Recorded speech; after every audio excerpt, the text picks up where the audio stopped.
कहानी के शुरू में हम एक बच्ची को देखते हैं जिसका नाम मैडलिन था, जो बैठी अपनी मॉम से पूछ रही थी कि मॉम डैड कब आएंगे और क्या काम करते हैं। जिस पर मैडलिन की मॉम बताती हैं कि वो लोगों की जान लेने वाले डॉक्टर हैं और वो वापस कभी नहीं आएंगे। फिर मैडलिन अपनी मॉम की दवाइयाँ लेने ऊपर चली जाती है। तभी उनके घर में एक आदमी आता है जिसने मास्क पहना हुआ था। वो मैडलिन की मॉम से पूछता है कि तुम्हारे हस्बैंड कहाँ पर हैं? उसकी मॉम जवाब देती है वो यहाँ पर नहीं है और शायद कभी नहीं आएंगे। पर तुम कौन हो और तुम्हें क्या काम था? वो आदमी बताता है कि तुम्हारे हस्बैंड ने मेरी पूरी फैमिली को मार दिया, और ये कहकर मैडलिन की मॉम को मार देता है। ऊपर मैडलिन भी गोलियों की आवाज सुन रही थी। वो आदमी अब मैडलिन को भी घर में ढूंढ रहा था। जब वो उसके कमरे में पहुंचता है तो उसको भी मारने की कोशिश करता है, पर मैडलिन उस पर ही अपनी गन से गोलियां चला देती है और उस मास्क वाले आदमी को मार देती है। फिर उसकी लाश को ठिकाने लगाने बाहर लेकर जाती है। तभी वो मास्क वाला आदमी जिंदा हो जाता है। मैडलिन जब देखती है कि वो जिंदा है तो डरकर भागने लगती है। तभी मैडलिन भागते हुए पानी के अंदर गिर जाती है क्योंकि वहाँ पर बर्फ की तह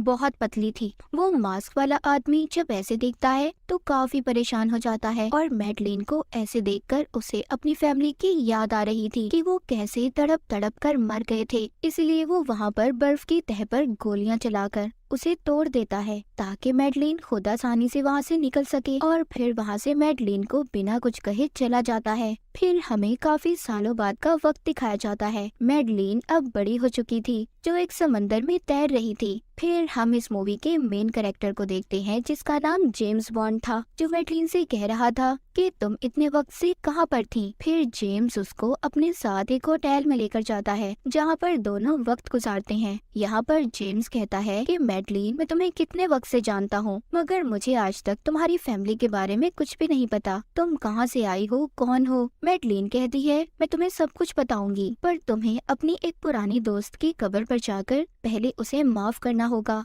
और उसके बारे में मुझे एक एक बात बतानी होगी, क्योंकि जिस लड़की के बारे में मैडलिन बात कर रही थी उसने जेम्स को धोखा दिया था। इसी वजह से मैडलिन उसे ये सब करने का कह रही थी। जब जेम्स अपनी दोस्त की कब्र पर जाता है तो उसे वहाँ पर एक सिंबल निशान मिलता है, पर तभी वहाँ एक जोरदार धमाका होता है जिससे जेम्स दूर जाकर गिरता है। उधर ही एक गाड़ी भी थी जो जेम्स को मारने की कोशिश कर रही थी। जेम्स वहाँ से भागता है और उन लोगों से लड़ाई करने लगता है। वो एक आदमी का गला दबाते हुए उससे पूछता है कि तुम्हें किसने बताया मैं यहाँ पर हूँ? वो आदमी कहता है क्या तुम जानते हो जिस लड़की के साथ तुम रहते हो वो उसी आदमी की बेटी है जिसको तुमने बहुत सालों पहले मार दिया था। जेम्स अब बाइक लेकर मैडलिन के पास आता है और कहता है कि उन लोगों को कैसे पता चला कि मैं कब्रिस्तान गया था, और उसके डैड का नाम लेकर पूछता है वो तुम्हारे क्या लगते हैं? मैडलिन उससे कहती है क्या तुम पागल हो? मैं किसी को नहीं जानती और मैं किसी को क्यों कहूँगी कि कोई तुम्हारी जान ले। जेम्स को उस पर गुस्सा आ रहा था। वो मैडलिन को लेकर अपने साथ चला जाता है। तभी मैडलिन के फोन पर किसी की कॉल आई थी। जेम्स जब उस कॉल को सुनता है तो वो आदमी कह रहा था कि मैडलिन, तुम्हारे ऊपर तो तुम्हारे डैड नाज कर रहे होंगे। तभी वहाँ पर बहुत से गुंडे जेम्स की गाड़ी पर हमला कर देते हैं, पर जेम्स की गाड़ी बुलेट प्रूफ थी, उस पर गोलियों का कोई असर नहीं होता। वो अपनी नई टेक्नोलॉजी वाली गाड़ी से उन गुंडों पर गोलियां चलाकर हमला कर देता है, जिससे काफी लोग मारे जाते हैं। वही मैडलिन को ट्रेन में सवार करता है और कहता है कि हम वापस कभी नहीं मिलेंगे। फिर हम कुछ सालों बाद देखते हैं एक कंपनी पर कुछ गुंडे हमला कर रहे थे जो बायोटेक्निकल वेपन्स हथियार बनाने का काम करती थी। वहाँ पर जो साइंटिस्ट था उसको एक आदमी की कॉल आती है जो कह रहा था कि अगर अपनी जिंदगी चाहते हो तो सब केमिकल्स को लेकर मेरे लोगों के साथ आ जाओ। फिर वो सभी लोग वहाँ से सारे केमिकल्स को लेकर साइंटिस्ट को भी साथ लेकर अपने बॉस के पास ले आए थे। उधर दूसरी तरफ जेम्स अपने एक पुराने दोस्त से मिलता है जो उसको अपने एक साथी से मिलवाता है, जो कह रहा था कि जेम्स, हम जानते हैं कि तुमने अपनी कंपनी छोड़ दी है। दरअसल जेम्स उसी कंपनी में काम करता था जहाँ पर कुछ लोग साइंटिस्ट को पकड़कर ले गए थे। वो आदमी कहता है कि मैं जानता हूँ तुमने अपनी कंपनी को छोड़ दिया है, इसीलिए मैं चाहता हूँ तुम हमारा साथ दो, हमें तुम्हारी जरूरत है। वो बताता है कि तुम्हारी कंपनी के साइंटिस्ट को जिन लोगों ने पकड़ा है उन्होंने कंपनी से एक बहुत ही खतरनाक केमिकल को चुरा लिया है जिससे पूरी दुनिया तबाह हो सकती सकती है, तुम्हें हमारा साथ देकर साइंटिस्ट को छुड़वाना होगा जो एक ग्रुप के कब्जे में है और वो दूसरे शहर में है। जेम्स अब अपने अगले मिशन पर निकल जाता है, पर जेम्स इस मिशन पर अकेला नहीं था। उसके साथ एक लड़की थी जो पहले भी इसके साथ काम किया करती थी। अब उस शहर में पहुंचकर जेम्स एक और लड़की से मिलता है जो इसके दोस्त की साथी थी जिसने इसे मिशन पर भेजा था। वो बहुत खूबसूरत थी, इसीलिए जेम्स की बहुत जल्दी उससे दोस्ती हो गई थी। वो मिलकर अब एक पार्टी में जाते हैं जो पार्टी उन आदमियों के लीडर ने दी थी जिनके कब्जे में साइंटिस्ट था। उनका लीडर तो वहाँ पर मौजूद नहीं था, पर उसके आदमियों ने सब पर नजर रखी हुई थी। दरअसल इस ग्रुप का लीडर एजेंट्स के कब्जे में था। अब वहाँ पर जब लीडर को पता चलता है कि जेम्स भी इस पार्टी में है तो साइंटिस्ट को केमिकल हथियार को सब पर चलाने का कहता है, क्योंकि साइंटिस्ट उसके कब्जे में था। लीडर चाहता था कि जेम्स तड़प तड़प कर मर जाए, पर ऐसा नहीं होता। साइंटिस्ट पहले ही उस हथियार में डीएनए को बदल देता है, क्योंकि उस हथियार में जिस इंसान का भी डीएनए होगा वो केमिकल सिर्फ उस इंसान पर असर करेगा। इसीलिए साइंटिस्ट दूसरे ग्रुप के लोगों का डीएनए डाल देता है, जिससे अब वो लोग पार्टी में मरने लगे थे। अब साइंटिस्ट भी ये देखकर काफी खुश था, क्योंकि उसके बनाए हुए केमिकल हथियार काम कर रहे थे। जेम्स ने साइंटिस्ट को बचा लिया था और उसको अपने साथ लेकर जाने ही वाला था। तभी वहाँ पर दूसरे ग्रुप के लोग आकर साइंटिस्ट को अपने साथ ले जाते हैं। वहाँ सभी ग्रुप्स की लड़ाई हो जाती है, जिसमें जेम्स का साथ उसकी दोस्त की साथी भी दे रही थी, जो सबको एक एक करके मार देती है। इन्होंने साइंटिस्ट को भी उन लोगों से छुड़वा लिया था। अब जेम्स के दोस्त की साथी उसको एक खुफिया दरवाजे का बताती है, जिससे अब वो वहाँ से साइंटिस्ट को लेकर निकल गया था। वो एक शिप में आ गए थे जहाँ पर जेम्स का दोस्त और उसका साथी पहले ही मौजूद थे, जिन्होंने इसे मिशन पर भेजा था। जेम्स यहाँ पर लाकर साइंटिस्ट से पूछता है कि इस केमिकल हथियार का असल मकसद क्या है और तुम किसके लिए काम कर रहे हो। पर तभी यहाँ पर जेम्स का दोस्त इस पर अचानक से हमला कर देता है, क्योंकि ये भी अब तक जेम्स और अपने साथी को धोखा दे रहा था, क्योंकि ये किसी और के साथ मिला हुआ था। ये उस शिप में अपने साथी पर गोली चला देता है और शिप में धमाका करके साइंटिस्ट को अपने साथ प्लेन में ले गया था। अब शिप में धमाके की वजह से शिप टूट जाता है और डूबने वाला था, क्योंकि उसमें पानी आ रहा था। यहाँ पर जो जेम्स के दोस्त का साथी था उसको गोली लगी थी। उसको पता चल चुका था कि वो नहीं बचेगा, इसीलिए वो जेम्स से जाने का कहता है। जेम्स अब एक कश्ती में बैठकर आगे बढ़ता है, जिसके बाद हम मैडलिन को देखते हैं, जिसके पास एक आदमी आया था। ये दोनों अपने माँ बाप को याद कर रहे थे और एक दूसरे को अपनी कहानी सुनाते हैं। फिर वो आदमी मैडलिन को एक बॉक्स देता है जिसमें वही मास्क था जो मैडलिन ने बचपन में देखा था। यहाँ पर हमें पता चलता है कि अब तक जो कुछ भी हो रहा था वो ये आदमी ही कर रहा था, जिसका नाम सैफिन था, और यही था जिसने मैडलिन की मॉम को भी मारा था। मैडलिन उससे पूछती है, तुमने मेरी मॉम को क्यों मारा और अब आखिरकार तुम क्या चाहते हो। सैफिन उसको बताता है कि मेरे डैड का एक फूलों का बाग था, उनको फूल बहुत पसंद थे,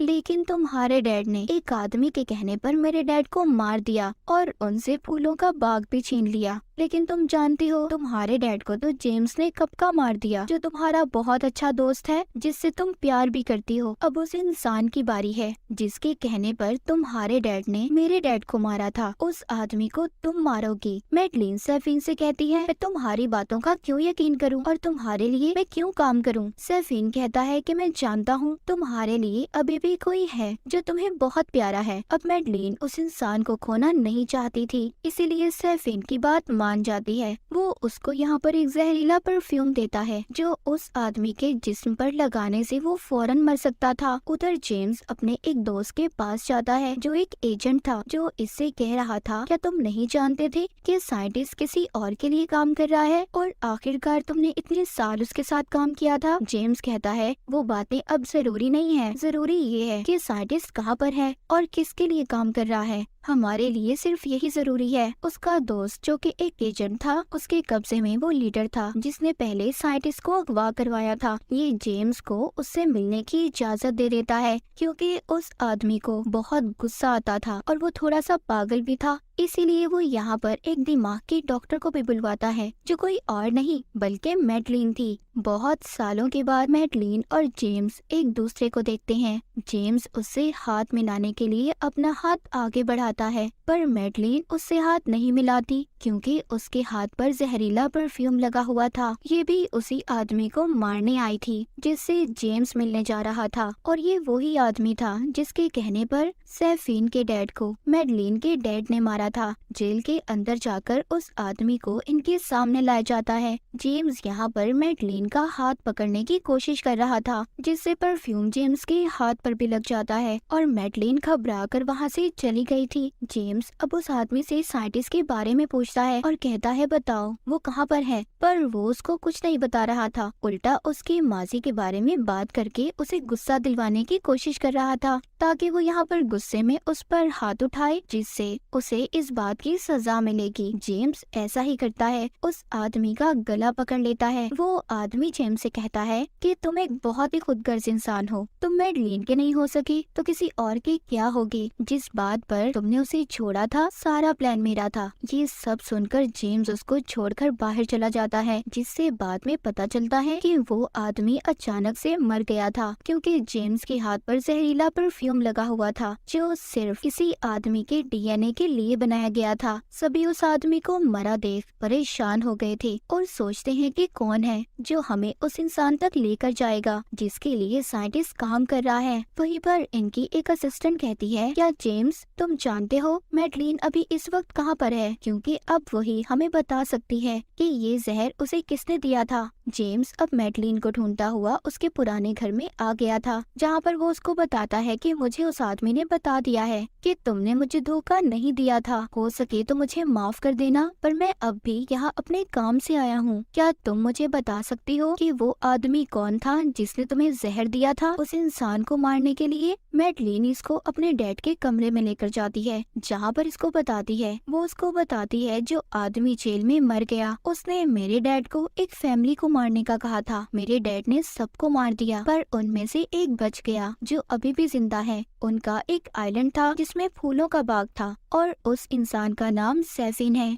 जो अभी भी जिंदा है। उसी ने मुझे वो जहर दिया था और उसके इरादे कुछ ठीक नहीं है। वो उन्हीं पौधों में जहरीले केमिकल डालकर दुनिया को खत्म करना चाहता है और तुम्हारा दोस्त जिसने तुम्हें धोखा दिया था उन्हीं लोगों के साथ मिलकर काम कर रहा है। उधर ही मैडलिन जेम्स को एक छोटी बच्ची से भी मिलवाती है जो इन दोनों की बेटी थी, जिसके बारे में मैडलिन ने कभी भी नहीं बताया था। तभी उधर कुछ लोग आ जाते हैं। मैडलिन जानती थी कि ये सैफीन के गुंडे हैं क्योंकि वो नहीं चाहता था कि उसके आइलैंड के बारे में किसी को कुछ भी पता चले। जेम्स अपनी बेटी और मैडलिन को लेकर वहाँ से भागता है पर वो लोग इन पर हमला कर रहे थे। अब जेम्स जंगल की तरफ आ गया था। मैडलिन और अपनी बेटी को एक झोपड़ी में बिठाकर खुद उन लोगों से लड़ने चला जाता है। ये एक के बाद एक उन लोगों को मार रहा था। तभी इस लड़ाई का फायदा उठाकर सैफीन वहाँ से मैडलिन और उसकी बेटी को अपने हेलीकॉप्टर में बिठाकर ले जाता है। ये मैडलिन को अपना एक बाग दिखाता है जिससे दुनिया की आबादी को रोकने वाला था। वो अपनी फैमिली का बदला मैडलिन से ले रहा था। उसकी बेटी को उससे अलग कर देता है। यहाँ पर आइलैंड पर जेम्स और उसकी एक साथी भी पहुँच गए थे जिनके साथ जीपीएस लगा हुआ था। वहाँ पर आते ही जेम्स और उसकी साथी साइंटिस्ट को बंदी बना लेते हैं, पर यहाँ पर एक स्पीकर के जरिए सैफीन उससे बात करता है। जेम्स कितनी अजीब बात है ना, मेरे पास तुम्हारी 2 अमानतें हैं, क्यों ना हम बैठकर बात कर लें। अब जेम्स अपनी साथी के हवाले साइंटिस्ट को करता है और खुद सैफीन से बात करने जाता है। सैफीन के पास जेम्स की बेटी थी। वो उससे कहता है देखो मैं खून खराबा नहीं चाहता और तुम आराम से मेरे आदमी को मेरे हवाले कर दो। अपनी फैमिली को लेकर चुपचाप यहाँ से चले जाओ। और हाँ, अगर तुमने मेरे जहरीले पौधों को खराब करने की कोशिश की तो अच्छा नहीं होगा। मैं तुम्हें ऐसी मौत मारूंगा कि तुम सोच भी नहीं सकते। ये सुनकर जेम्स को बहुत गुस्सा आ गया था। वो सैफीन पर हमला कर देता है पर वो एक अंडरग्राउंड रास्ते से गायब हो गया था। अब खैर जेम्स किसी तरह मैडलिन और अपनी बेटी को ढूंढ लेता है। उधर साइंटिस्ट को भी जेम्स के साथ ही केमिकल वाले पानी में गिराकर मार देती है। उधर जेम्स को उसका एजेंट दोस्त बताता है कुछ हेलीकॉप्टर उस आइलैंड की तरफ आ रहे हैं उन जहरीले पौधों को लेने। तुम्हें जल्दी उन्हें खत्म करना होगा। जेम्स मैडलिन और अपनी बेटी को अपनी साथी के हवाले करता है जो उन्हें यहाँ से ले जाती है और उस आइलैंड पर मिसाइल से हमला करवाने का कहता है ताकि उस आइलैंड को तबाह कर सके। लेकिन जब सैफीन को ये बात पता चलती है तो वो बड़े बड़े डोम से उन्हें सील्ड बंद कर देता है ताकि मिसाइल्स अंदर ना आ सकें, पर जेम्स उन्हें हटा देता है। अब यहाँ पर सैफीन और जेम्स की लड़ाई हो जाती है जिसमें सैफीन तो मारा गया था, पर मरते मरते वो एक जहरीली दवा जेम्स के जिस्म पर लगा देता है जो ऐसा जहर था कि जेम्स जिसको भी हाथ लगाएगा उस इंसान की मौत हो जाएगी। जेम्स का दोस्त उसको बताता है कि इस जहर का कोई एंटीडोट, कोई तोड़ नहीं है। अब वो वक्त आ गया था, जेम्स मरने ही वाला था। मरने से पहले वो मैडलिन से बात करता है और उसे बताता है कि वो उससे बहुत प्यार करता था, जिसके बाद आसमान की तरफ अपना चेहरा करके खड़ा हो जाता है। वो मिसाइल्स के आते ही उन जहरीले पौधों के साथ मारा गया था। ये देखकर सब बहुत दुखी हो गए थे। मैडलिन भी बहुत रो रही थी। जेम्स ने इस सबको बचाने की खातिर अपनी जान दे दी थी और जेम्स की इसी बहादुरी के साथ ये मूवी यहीं पर खत्म हो जाती है।